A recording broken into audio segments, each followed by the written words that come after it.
Hey guys, welcome back to Grace Family Love. Today we're going to be talking about all things dad. Yeah, and if you're looking forward to the weekend with Father's Day coming up, go ahead and hit that like button and consider subscribing so you don't miss any more content. Let's get into it.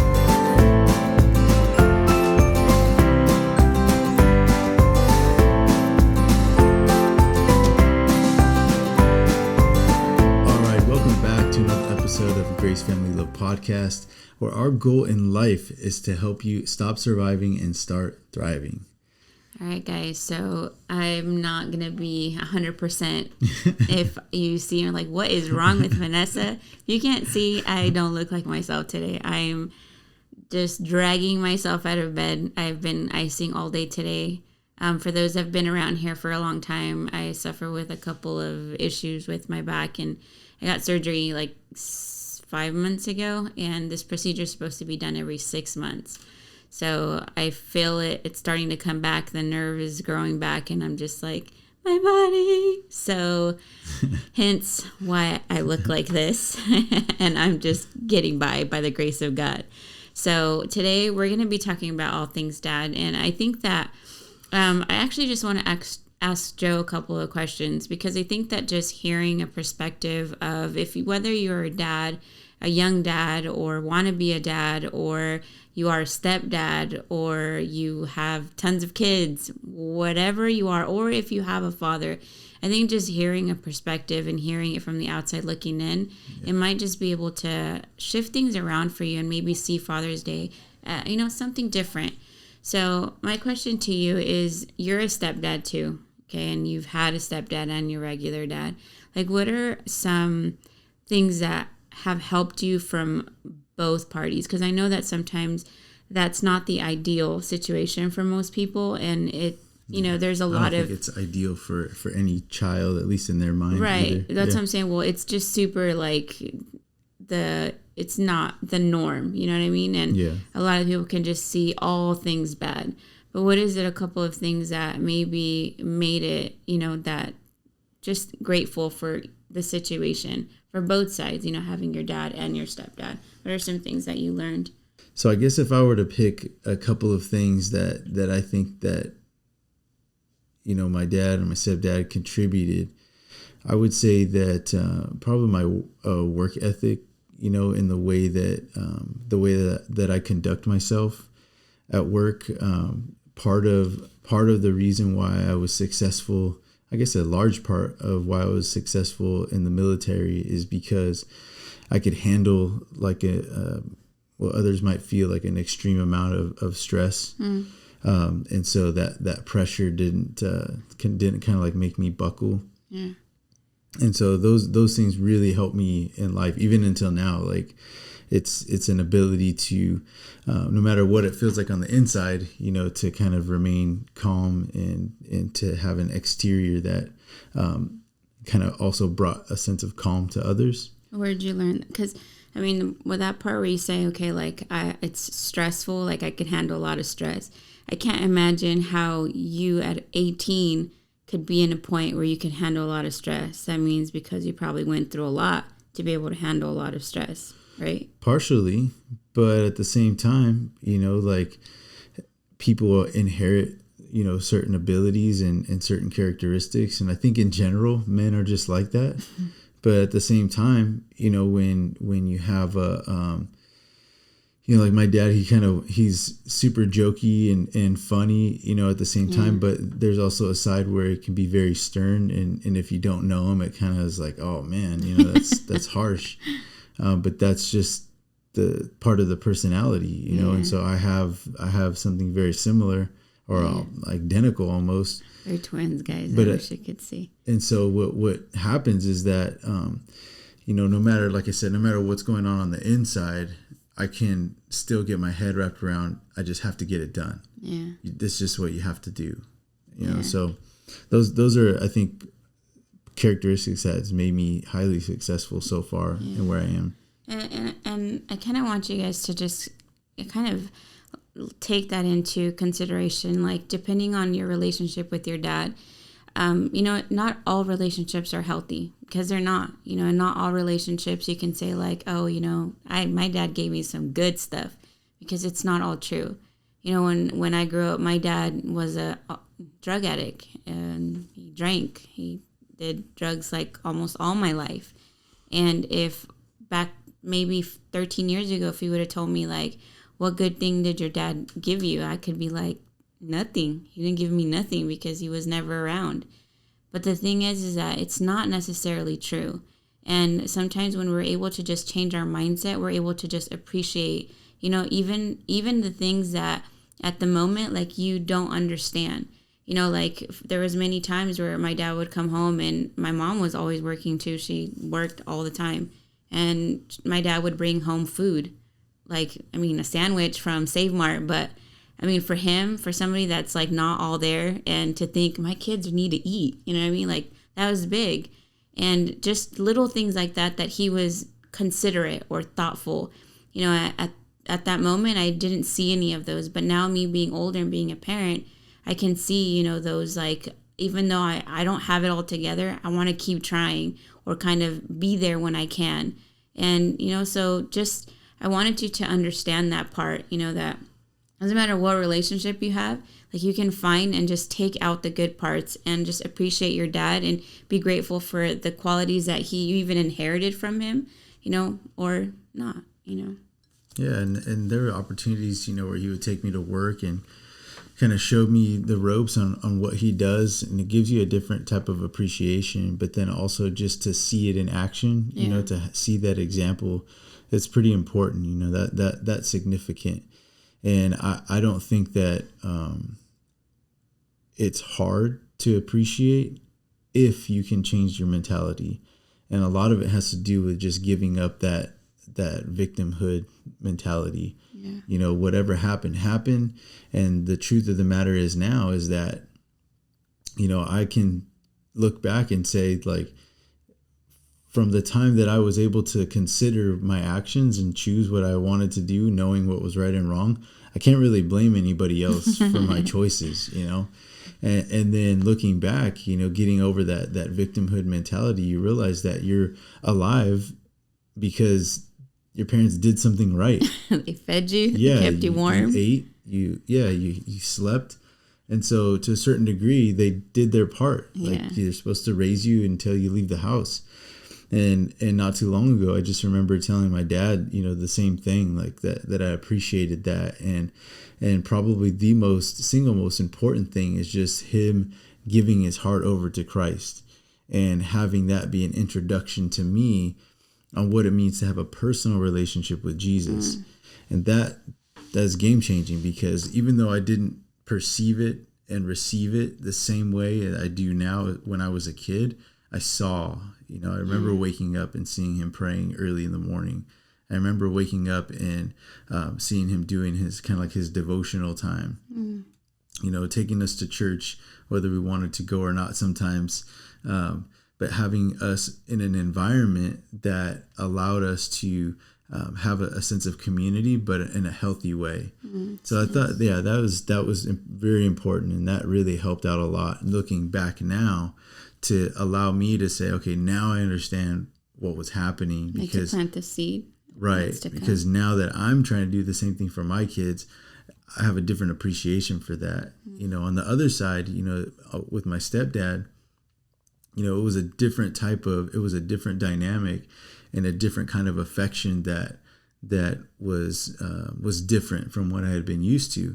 And so then you get this person that, brings in not only their own personality and character, but they're also bringing their upbringing into the scenario. And in this case, now me being a stepdad as well, I know there's a certain level of pressure. Like, you either have to toe the line, you got to be careful because it's other people's kids, and other parents are involved. So sometimes it can feel like a very fine balancing act.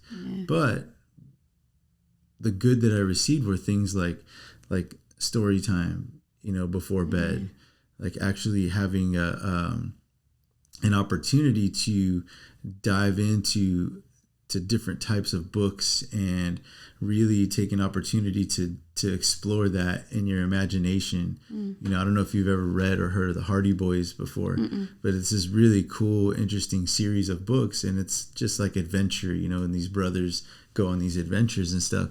And so that was neat. It was like a chapter a night, or sometimes it was a little more than that. But that's like the movies. So we went through this process. It was really nice, you know. It was a different dynamic.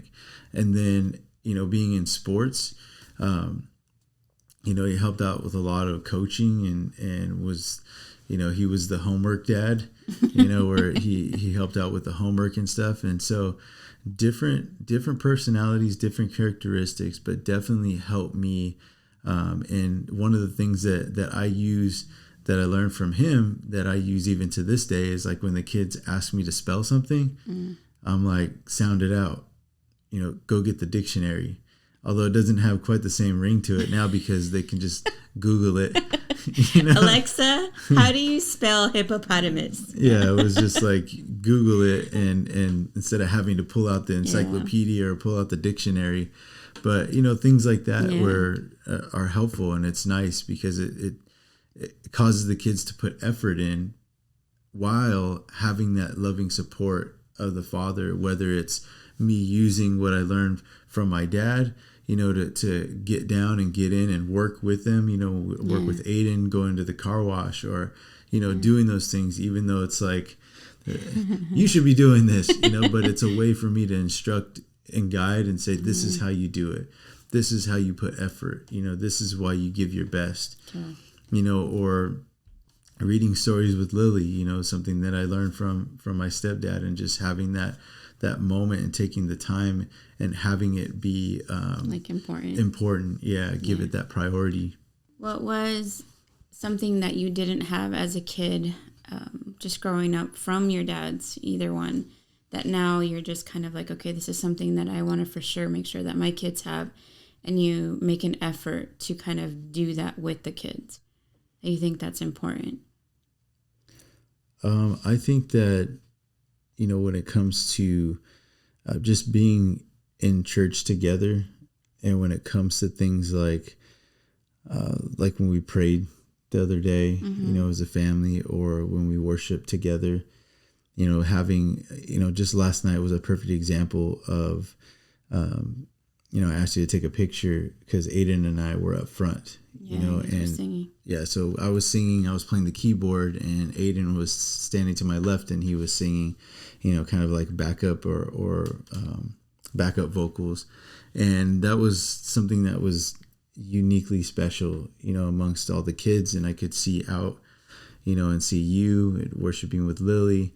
And it was like you know, it would have been nice to have everybody there, but because of the situation, you know, that we just couldn't. So to have that, and to see that the kids can see how important worship is and how much it's helped me out, something that I didn't have growing up, that outlet, I do have it now, and I get to share that with my kids, and hopefully that becomes something that is not even, I don't want to call it an escape, like to get away from the problem, but a way and a form of managing the situation and working through the problem, and having that to help them get through it.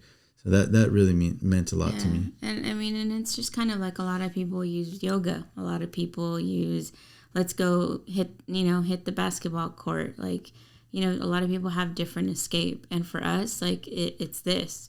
And, you know, it gives you this peace that, you know, it does. And now our kids get to have that outlet, so which is really nice. So, you know, wherever you're at this week, and if you are a dad, just know that, you know, you are really appreciated, and you really are needed in this world.